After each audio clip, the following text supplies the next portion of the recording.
어떤 사람은 그럴 수 없어서, 어떤 사람은 볼 수 없어서. 근데 나는 그럴 수 있고 볼 수 있기 때문에 행복하다. 잊고 살던 우리의 감각이 깨어나는 참 좋은 식기질이기도 하지만은, 이것은 그 사람과 내가 비교해서 비교로 얻은 행복이잖아요. 이것도 좋긴 하지만 좀 불완전해요. 만약에 그러면 그럴 수 없는 그 사람은 어떻게 행복할 수 있겠냐 거죠. 볼 수 없는 그 사람은 그럼 불행 중에 살아야 되겠냐. 우리가 주변을 돌아보면서 저렇게 힘든 사람도 있는데 위로도 받고, 때로는 내가 가지고 있는 게 너무나 많구나 깨달을 수는 있겠지만, 그런 이것이 완전한 행복론은 아니라는 것이죠. 성경은 우리에게 말씀합니다. 보지 못하는 사람도, 그럴 수 없는 사람도, 남들이 다 가지고 있는데 갖지 못하는 그 사람도 누구나 행복할 수 있는 그 길이 있다는 것이죠. 우리는 어떤 조건이나 어떤 소유를 말하지만 성경은 그렇게 얘기하지 않습니다. 성경은 우리가 행복하기를 원하는 사람 누구나 행복할 수 있는 그 길을 말씀하고 있습니다. 신명기 33장 29절에 그 얘기를 하고 있습니다. 우리 같이 한번 읽어봅니다. 이스라엘이여, 너는 행복한 사람이로다. 여호와의 구원을 너같이 얻을 백성이 누구냐. 거기까지 한번 읽겠습니다. 어렵든 볼 수 있어야 하고 많은 소유를 갖고 있어야 하고, 그게 아니고 아무 조건이 없이 이스라엘이여. 이제 하나님 백성들을 부를 때 애칭이죠. 이스라엘이여. 하나님 자녀들을 부르는 거죠. 너는 행복한 사람이로다. 힘이 있어야 되고 대단한 업적을 이루어야 되고 아니고, 그저 하나님의 자녀라는 그 자체로 이스라엘이여, 너는 행복한 사람이로다. 여러분, 우리가 하나님의 자녀이기 때문에, 그러므로 나는 행복한 사람이다. 오늘 말씀의 제목이 그런 거예요. 찬송과 목회라는 그 이관지 교수, 총신대 교수인데, 이분이 쓴 책에 보니까, 이분이 이제 상담학자인데, 상담을 하러 올 때, 사람들 인생의 문제를 가지고 상담을 하러 올 때 그 사람이 어떤 삶을 살아왔는지, 삶의 배경을 아는데 도움이 되잖아요. 그걸 알려고 그러면 질문을 하나 던진다는 거예요. 만약에 당신에게 하나님이 3가지 소원을 들어주신다면 당신은 무엇을 구하겠습니까? 이제 그 소원을 이 사람들이 얘기할 거 아니에요. 그러면 삶의 환경을 이해할 수 있으니까, 3가지 소원을 하나님 들어주시는데 뭘 구하겠습니까? 그렇게 물어본다는 거예요. 자기의 처한 상황에서 다급한 상황들, 소원들 얘기할 거라는 거죠. 몸에 병이 든 사람, 특별히 암에 걸린 사람은 암 낫는 것이 간절한 소원이 되겠죠. 결혼 정년기에 있는 그 사람들은 배우자를 만나서 결혼하는 것이 그분의 소원이 될 거고, 집이 없는 사람은 자기 집 갖는 것이 소원이 될 거라는 것이죠. 직장 다니는 사람 승진하는 거, 개척교회 목회자들은 빨리 교회가 성장하고 자립해서 자기 개인 예배당을, 단독 예배당을 갖는 것이 소원일 거다. 그런데 이런 저런 소원들, 이 모든 것들은 다 잠정적인 소원이다, 이렇게 표현을 했어요. 잠정적인 소원, 그 영원한 소원은 아니라는 거죠. 그 소원이 이루어졌을 때에 잠시 후에 또 다른 소원을 갖게 된다는 거예요. 그래서 일생 동안 사람은 눈앞에 있는 잠정적인 소원을 쫓아서 살다가 일생을 마친다는 거예요. 이게 사람이라는 겁니다.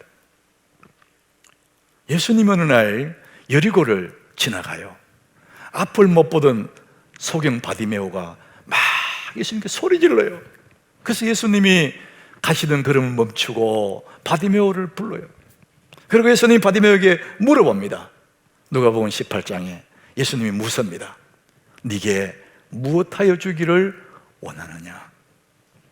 앞을 못 보는 사람의 가장 큰 소원은 주여 포기를 원합니다. 당연하잖아요. 당연 포기를 원합니다. 그래서 예수님이 그의 눈을 뜨게 해주시죠. 그리고는 예수님이 길을 갔어요. 우리는 이 상황에서 이 바디메오가 눈을 떴어요. 그 이후의 얘기들을 우리 한번 이렇게 머릿속으로 상상해 볼 수 있습니다. 눈을 떴던 이 바디메오가 얼마나 감격스러웠겠어요. 평생의 소원이 이루어졌어요. 한 달이 가고 두 달이 가고 세 달이 갈 동안에 너무 감격스러워서 눈 뜬 그 자체에 대해서 기뻐하며 살았을 거예요. 근데 한 1년쯤 지나고 나면 그것들이 희미해지면서 또 다른 바람이 생기기 시작할 겁니다. 그래서 그 소원, 또 다른 바람이 이루어지지 않으면은 불행하다 이렇게 생각할 거예요. 계속해서 새로운 바람, 새로운 바람. 인간의 욕구죠. 이게 사람입니다, 여러분. 당장의 문제가 해결되고 나면 우선은 좋은 것 같은데 또 다른 문제, 또 다른 거. 먹고 사는 문제 해결되면 그 다음에 쾌락을 쫓아가요. 욕구를 쫓아가는 것, 욕망을 쫓아가는 것. 이게 인간의 모습이라는 겁니다. 여러분, 우리나라 직장인들 지금 5일 근무하지 않습니까? 옛날에는 토요일까지 근무하고 주일까지도 했었어요. 주 7일 일했거든요. 근데 우리나라가 이 노동법을 제도적으로 잘 만들어서 주 5일을 일하게 만들어서요. 자, 그런데 5일도 길다, 4일 하자 막 그래요. 제가 생각에는요, 멀지 않아서 4일째가 될 것 같아요. 틀림없이. 그러면은 이 직장인들이 얼마나 좋게 4일 하니까, 그러면 4일로 만족하겠냐? 아니죠. 좀 더 지나면은 3일 하자 그럴 거예요. 그럼 또 와 하고 하면은 또 3일 될지도 몰라요. 여러분, 그렇게 되면 회사를 경영하는 사장님 입장에서는요, 경쟁력이 없어요. 주 3일하고 월급은 다 줘야 되고, 그럼 세월이 가면 망하는 거죠. 사람은 당장에 있는 소원이 이루어지면 또 다른 거 계속해서 욕망합니다. 그래서 눈앞에 있는 소원이 이루어지면 행복하다. 굉장히 불안한 행복이에요. 모든 사람들 일반적인 행복론은 내 욕구가 이루어졌을 때에 그것을 행복이라 생각합니다. 인간은 욕구를 따라가는 존재이기 때문에. 그러나 그것은 굉장한 불완전한 행복이에요. 저는 오늘 여러분들에게 그 불완전한 행복 속에 사는 우리들, 정말 변함이 없는 완전한 행복을, 이 성경이 말하는 그 행복을 제가 소개하려고 그러는 거예요. 예수님이 오늘 본문에서 그렇게 말씀합니다. 25절, 예수님이 제자들에게 말을 해요. 내가 아직 너희와 함께 있다. 이 말씀의 배경이요, 잠시 후에 예수님은 십자가에 죽으세요. 그리고 3일 만에 부활하셔서 아버지 우편으로 가시는 거예요. 근데 지금은 내가 아직 너희와 함께 있다. 이 말을 너희에게 하고 있다. 이렇게 말씀하시면서 그 다음 절에 보면은요, 보혜사를 얘기해요. 보혜사, 곧 아버지께서 내 이름으로 보내실 성령. 그러니까 이 보혜사라는 의미가 지지자, 변호자, 이런 의미가 있거든요.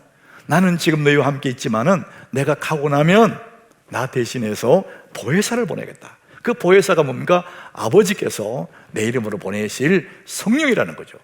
이제 그 예수님에 대해서 성령이 오시면은 그 성령이 어떻게 하시느냐? 그가 너희에게 모든 것을 가르치시고 내가 너에게 말한 모든 것이 생각나게 할 것이다.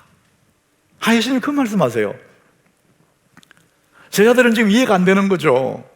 예수님 가시면 안 된다고 섭섭해 하는 거죠. 그런데 예수님이 그 말씀 속에 내가 가고 나면 보혜사가 오시고, 그분이 성령님인데 그분이 오시면 너희에게 모든 것을 가르치고 내가 네게 말한 모든 것이 생각날 거야. 이해할 수 없는 말씀 하셔서요. 여러분, 예수 믿는 사람이 성령을 받으면요, 배우지 않았는데 알게 되는 것들이 있어요. 성령이 오면 내 마음이 확 밝아지니까 깨닫지 못했던 것들이 깨닫게 돼요. 그건 너무 신비한 것들이 있어요.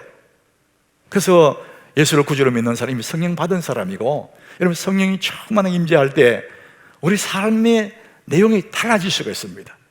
모든 것을 가르치시고 모든 것을 생각나게 하시래, 이렇게 말씀했거든요. 구체적으로 뭐? 저는 오늘 여러분이 들고 싶은 말씀이 그거예요. 예수 믿는 사람, 성령이 오시면은 이 땅에 우리가 일반적인 행복론에서 욕망을 따라가는 그런 삶 속에서 가치 있는 것, 그 다음에 가치 없는 것을 우리는 그냥 알게 됩니다. 배운 적 없는데 그냥 알게 돼요. 그리고 중요한 것과 중요하지 않는 것이 그냥 눈에 보이는 겁니다. 성령이 오시면 그렇게 된다. 여러분, 그게 왜 그렇게 중요하냐? 우리는 가치 없는 걸 쫓아가다 보면, 중요하지 않는 걸 쫓아가다 보면은, 눈앞에 있는 욕망을 쫓아가다 보면 마지막에 내 삶은 정 엉뚱한 곳에 가 있는 거예요. 멸망의 길로 가버린다는 것이죠.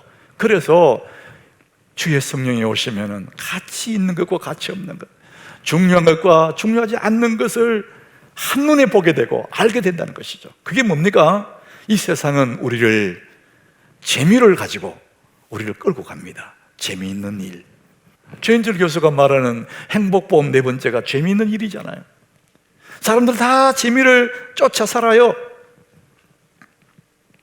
아이들이 공부도 안 하고 열심히 게임하는 이유가 뭐예요? 그 게임이 재밌거든.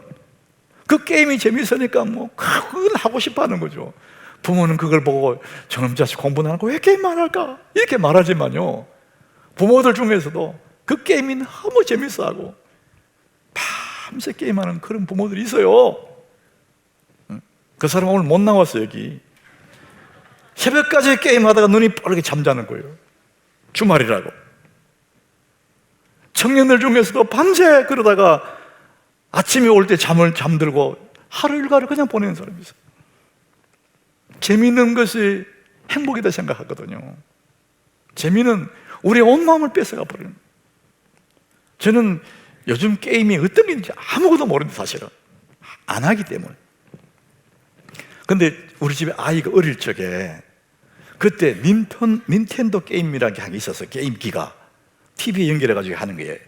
근데 거기에 슈퍼 마리오라는 게 있어요. 이렇게 막 도롱도롱 가는 게 있어요. 그러니까 조종하는 거, 이걸로 막. 너무 재밌더라고요. 그 아이와 저하고 이렇게 같이 게임도 하고 놀아줬는데 너무 재밌었어요. 아내가 옆에 보고 있더라고. 제가 며칠 어디 갔다 오니까요, 아내가 얼마나 잘하는지, 내 없을 동안에 연습을 엄청 했는 것 같아요. 그건 내가 못 이기겠더라고. 여러분, 재미있는 일은요, 시간을 뺏어가고 물질도 뺏어가고, 재미있는 일은 모든 걸 투자하거든요. 여러분, 재미가 행복이라고 착각합니다. 이 세상은 우리에게 재미를 줘요. 그런데 재미를 쫓아가면 마지막에 그게 넓은 길입니다. 우리가 파멸로 인도하는 길이거든요. 근데 세상은 재미를 주는데 그걸 행복으로 포장해서 우리를 끌고 가지만은, 하나님은 우리에게 재미를 주는 것이 아니라 그거와 비교될 수 없는 것을 하나님은 우리에게 주십니다. 시편 4장 7절이에요. 우리 같이 읽어보겠습니다. 주께서 내 마음에 두신 기쁨은 그들의 곡식과 새 포도주가 풍성할 때보다 더하니이다. 주님이 내 마음에 주시는 기쁨은, 그것은 뭐냐? 기쁨이에요. 이것이 재미와 우리는 비슷한 것 같은데, 세상은 우리에게 재미를 가지고 우리를 끌고 가지만 주님은 우리 마음에 기쁨을 주시는 거예요. 세상에 그 어떤 재미와 비교할 수 없는 내 마음 깊은 곳에 솟아나는 샘물 같은 이 기쁨을 주시는 거예요. 이 기쁨을 맛본 사람들은 세상에 그 재미가 시들해지는 겁니다. 이 시인의 고백이잖아요. 새 포도주가 풍성하다. 그 농경시대이기 때문에 농사 짓는 사람 최고의 기쁨이 가을 들녘에 수확하는 시간이잖아요. 요즘 말로 하면은 돈을 많이 버는 시간이에요. 여러분, 돈 버는 재미 얼마나 대단합니까? 그런데 주님이 내 마음에 두신 그 기쁨은 그거와는 비교가 안 된다는 거예요. 솟아나는 그 기쁨, 넉넉한 그 기쁨. 성령을 받으면, 보혜사 성령이 내게 오시면, 내가 하나님의 자녀가 됐을 때에 우리는 가치 없는 것, 가치 있는 것을 한눈에 구별이 되는 거예요. 여러분, 이 세상에 또 우리를 계속해서 끌고 가는 게 있습니다. 편리함, 편안함, 이것으로 우리를 끌고 가요. 사람들이 돈을 벌려고 하는 이유가 뭡니까? 돈을 투자하면 편리해지거든요. 그리고 편안해지지 않습니까? 끝없이 편안함을 추구해요. 여러분, 오늘 날씨가 좀 추운 날이에요. 근데 옛날에 우리 어린 시절에 교회는 정말 추워서요, 중간에 난로를 하나 피우는 나무 난로, 쫙 연기가 쫙 깨져요. 킥킥거립니다 사실. 그리고 난로 주변만 약간 훈기가 있지 저쪽 뒤에는 너무 추운 거예요. 그러다가 바닥은 마룻바닥이에요. 그 틈으로 찬바람이 올라와요. 거기 앉아있으면 막 얼을 것 같아요. 근데 여러분, 우리가 얼마나 지금 편리하고 편안합니까? 지금 바닥에 보일러가 쫙 올라오지 않습니까? 치마를 입고 앉아도 안 추워. 따뜻해. 거기다가 푹신한 의자 쫙 놔놨어. 하나도 안 추워.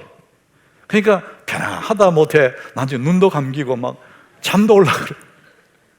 이 몸은요 끝없이 편안함을 추구합니다. 더 편한 거, 더 편한 거. 여러분, 오늘 어쩔 수 없는 상황에 예배 못 나온 사람이 있을 거예요. 근데 집에서 온라인 앞에 서서 편안하게 예배를 드리지 않습니까? 근데 이 몸이 편안함에 익숙해지고 더 편한 거, 더 편한 거, 그 나중에는 그 편리함을 버리기가 너무나 힘들어요. 왜냐하면 우리 이 몸 자체가 편리함을 추구하고 편안함을 따라가거든요. 그래서 편안한 것이 행복인 줄 알아요. 그래서 성경은 그렇게 말하지 않습니다. 그 편안함 따라가면, 재미를 쫓아가는 것처럼 편안함 따라가면 멸망의 길이라는 것이죠. 성경은 우리에게 뭘 주기를 원하시느냐? 27절에 보니까요, 평안을 주기를 원하신대요. 세상은 편리하고 편안한 걸 주기를 원하지만 주님은 평안을 너희에게 끼치노니 곧 나의 평안을 너희에게 주노라 그랬습니다. 내가 주는 평안은 세상이 주는 것 같지 않다. 너는 마음에 근심하지도 말고 두려워하지도 말아라. 그 편리함, 그 재미, 그 대단한 것 같지 아무것도 아니야. 내가 네게 주는 그 평안, 가슴이 뭉클하고 단단한 이 평안, 이해할 수 없는 그 평안, 내가 너에게 주는 이 평안은 세상이 주는 것 같지 않다. 그렇게 말씀합니다. 내가 네게 평안을 주노라. 사랑하는 여러분 마음속에 예수의 평안을 누리시기를 축복합니다. 세상의 일반적인 행복론은 재미있는 일, 편안한 것, 편리함을 얘기하지만 그것은 일시적인 거예요. 그거 쫓아가게 되면은 멸망의 길이에요. 그래서 성경은 우리에게 가슴 속에, 우리 마음 속에 기쁨을 주시고 우리의 가슴 속에 하늘의 평안을 주셔서 그거와는 비교할 수 없는 행복을 누리기를 하나님이 원하십니다. 이것이 진짜 성경이 말하는 행복론이죠. 기쁨과 평안이죠. 자, 그러면은 행복은 누리는 것인데 어디서 언제 누리느냐 이거죠. 그건 알겠는데 어디서 언제 누려야 될까? 내 인생을 바꾸는 감사 레시피, 그게 보니까 어린아이가 아빠한테 이야기해요. 아빠 같이 놀아줘요. 아빠는 말합니다. 얘야, 지금 바쁘니까 나중에. 이 아이가 초등학생이 되었어요. 아빠 같이 축구해요. 지금은 바쁘니까 나중에. 이 아이가 자라서 대학생이 됐어요. 아버지, 같이 여행 가요. 지금 바쁘니까 나중에. 계속 나중에 이렇게 했거든요. 세월이 흘렀습니다. 어느덧 아빠는 노인이 되고 모든 일터에서 물러났습니다. 이제 시간이 너무 많아요. 어느 날 아들에게 전화를 걸어요. 아들, 시간 있어? 아들이 대답합니다. 아버지, 지금 바쁘니까 나중에요. 이렇게 됐다는 거죠. 이게 우리 삶의 모습이에요. 나중에라는 것은 없습니다. 행복은 지금 누리는 거예요. 행복의 주소는 지금 여기서. 따라합시다. 행복의 주소는 지금 여기서. 지금 이 시간만이 하나님이 주신 선물이거든요. 마태복음 6장 34절에 보니까 예수님이 그렇게 말씀하세요. 그러므로 내일을 위하여 내일 일을 위하여 염려하지 마라. 내일 일은 내일이 염려할 것이요 한날의 괴로움은 그날의 족하니라. 여러분, 여기서 말하는 내일, 이 내일은 하나님의 시간이에요. 내일이 내게 와야 내 것이지 아직 오지 않는 시간 나의 영역이 아닙니다. 내게 주어진 오늘, 지금 이 시간만 내게 주신 하나님의 선물이에요. 그렇기 때문에 우리는 지금 여기서 행복을 누리셔야 됩니다. 자, 그러면은 지금 여기서 하나님의 기쁨을, 하나님의 평안을 누리는 것이 행복인데 어떻게 그것을 누릴 수 있을까? 정말 중요한 마지막 한 가지예요. 하나님이 주시는 그 기쁨, 그 평안을 지금 여기서 누려야 되는데 어떻게 그 기쁨을 누리게 되느냐 이거죠. 마태복음 3장 17절에 보니까 성부 하나님이 예수님을 가르쳐 하시는 말씀이에요. 하늘에서 소리가 나요. 그리고 이렇게 말씀합니다. 이는 내 사랑하는 아들이요 내 기뻐하는 자라. 수많은 사람이 보는 앞에서 성부 하나님의 성자 예수님을 인정하시는 거예요. 이는 내 사랑하는 아들이요 내 기뻐하는 자다. 신분을 얘기하는 겁니다. 여러분, 우리가 내가 누군지, 나의 신분을 내가 인식할 때, 그때 우리는 비로소 행복을, 만족을 누릴 수가 있습니다. 내가 누구냐 아는 그 순간에, 그것을 인식할 때 우리는 진정한 행복을 누릴 수가 있죠.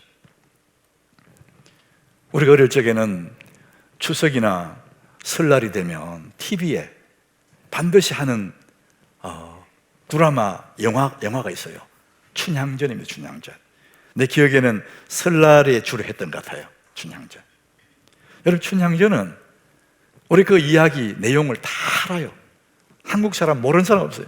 저는 어릴 적에 그럼에도 불구하고 춘향전 할 때마다 그걸 봤어요. 잘 알고 있는 거예요. 뻔히 아는 이야기인데 왜 사람들이 그렇게 좋아하고 보게 될까? 그 하이라이트가 있어요. 이몽룡이가 한양에 갔다가 다시 남원에 내려와요. 거지 같은 모습으로 남루한 옷을 입고 떨어진 모자를 쓰고 갓을 쓰고 내려와요. 누가 봐도 거지예요. 그런데 그 눈빛을 보면 너무너무 당당한 거예요. 왜 그렇습니까? 그의 허리춤에 마패가 있거든. 우리는 그 소리 다 알고 있어요.